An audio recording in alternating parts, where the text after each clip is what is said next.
are making a contribution right now and could be scalable. And then you have to, there may be a few, but nuclear is clearly one of those. And this is why we see you talk about the investment. This is why we see the investment in China, you see it in India, you see it in Russia, you see it in Egypt, you see it in Turkey. And you see it here.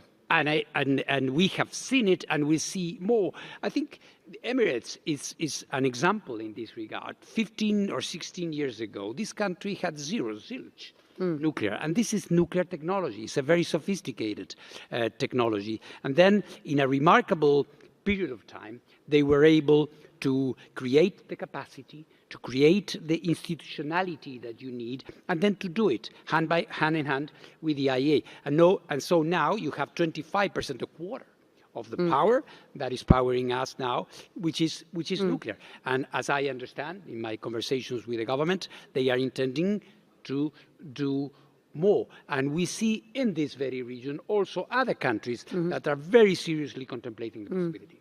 So let's talk about the challenges. There's nobody better to assess the challenges as we talk about the opportunities. A long time lag between planning and operation, cost in and of itself, the worry about weapons proliferation, the risk of meltdown, the health and climate risks, and there are some. So when you think about those challenges, and we think about in the past the Chernobyls and the Fukushimas of this world, which had really dented both the appetite and ambition for nuclear, when you consider those challenges, and some of those are more real than others, indeed, where would you assess or put the role of nuclear in the energy mix going forward? There are some, the great advocates of nuclear, who will say, you know, we're going to have 100% nuclear going forward. We're not. No.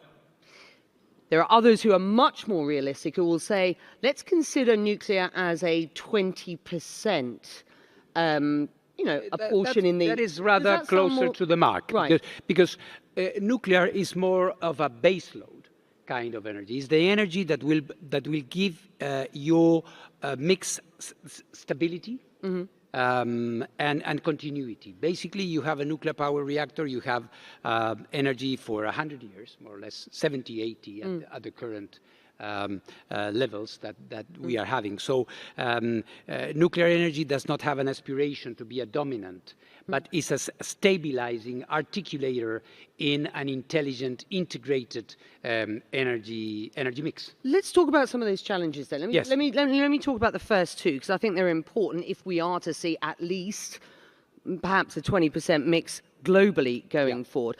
Long time lags between planning and operation and cost. These are swinging challenges.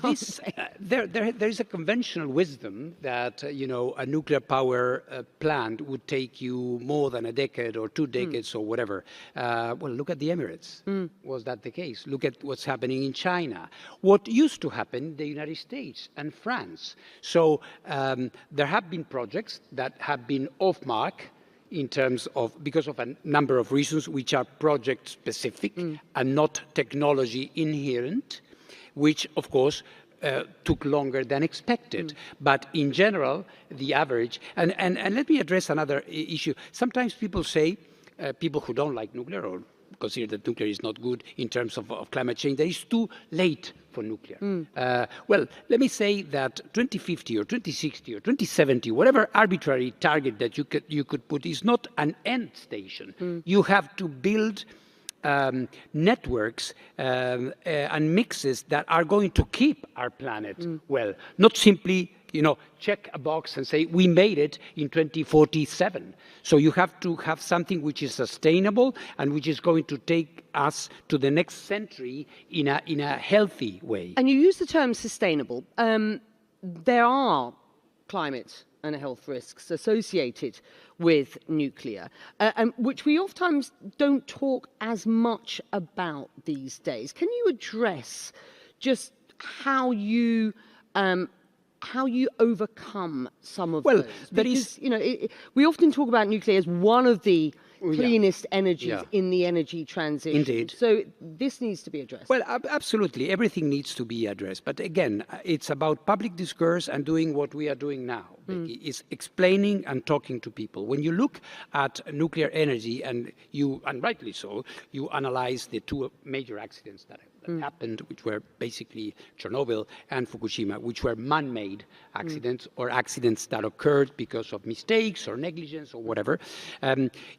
It's overlooked the fact that we have 70 years of commercial nuclear operation without. So by any standard, by any parameter, the safety of the industry and the security of the industry is there.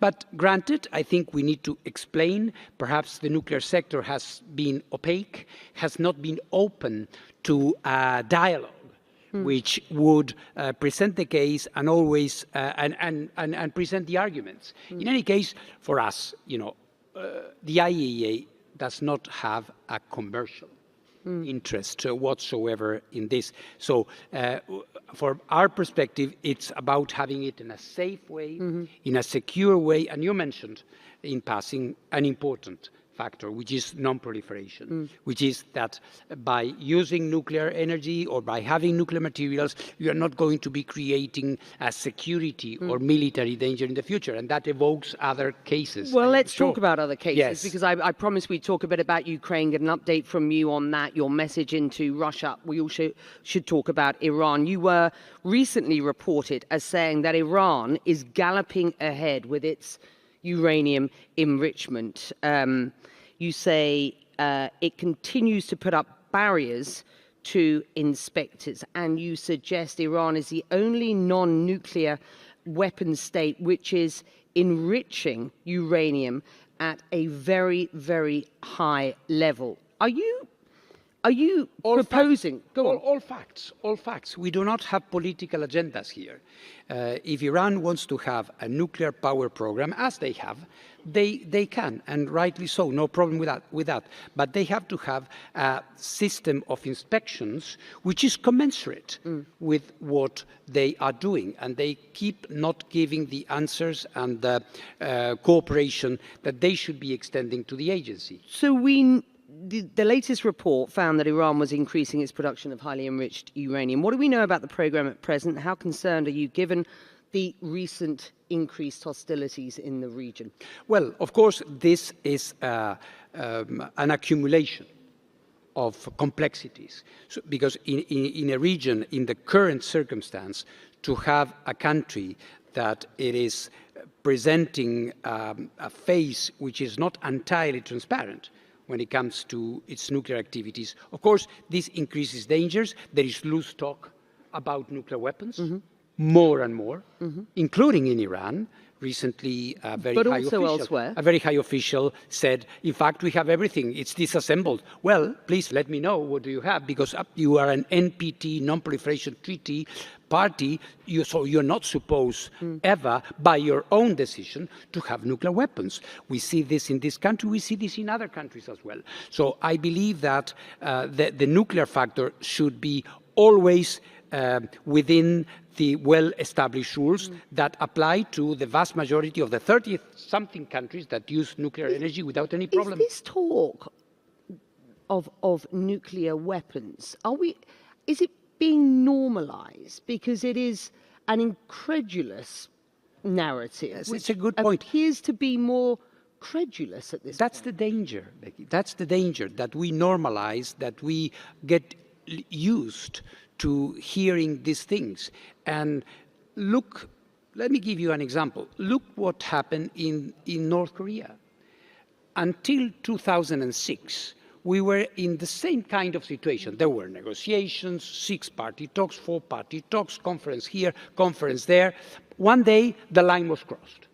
So we don't want to see that in the Middle East. And this is why my plea and my work is to work together with Iran. We believe in diplomacy. We don't believe in bombing. We believe in diplomacy. But for that to happen, we need our inspectors to be allowed to do its work. History, and recent history, proves in this region that when you start curtailing the access of international inspectors, normally the story does not end very well. So I think we need to think twice, and we need to ensure that this cooperation prevails. The IAEA effectively has a sort of, a civil nuclear power program for dummies. I mean, there are guardrails. Indeed. And there is a program which includes the IAEA's Absolutely. involvement. It's called the Milestones. It's like your user's guide for nuclear. And actually, it was the book that the Emirates first read when they decided they wanted to transform this country into one of the, beacons of peaceful nuclear energy in this part of the world, which means that we work with them, we give them the assistance, we help create the institutionality, density that you need to get it right. Let's talk about Ukraine. As far as Ukrainian authorities are concerned, the latest inspector's report reveals no positive news at Zaporizhzhia. What's your sense? You're just back. I'm just back. I crossed the front lines for the 4th time since the beginning of the war, and this is quite dramatic because this power plant is not in any part of the occupied part of Ukraine. It's on the front line. I cross a line and there is a Ukrainian soldier, and then a few meters down the line there is a Russian soldier. Okay, so it's there. So of course the volatility, the fragility of the whole thing is huge. And when the war started, there were attacks, direct attacks on the nuclear power plant. So we, in a way, imposed, if I can use the word, being a head of an international organization, I should never say that, but in a certain sense, we thrust ourselves, we plunged into the conflict, and now we have a permanent presence there, which is in and by itself a deterrent of sorts. People know, whomever this would be, that the international community is there. We are providing technical support, and most importantly, like you do, we are informing. We are telling, have you noticed that when it comes to Zaporizhzhia, there is no fake news? Why? Because the IAEA is there. If somebody says, well, Zaporizhzhia is in flames, or the contrary, is a kindergarten, no, the IAEA is there telling it as it is.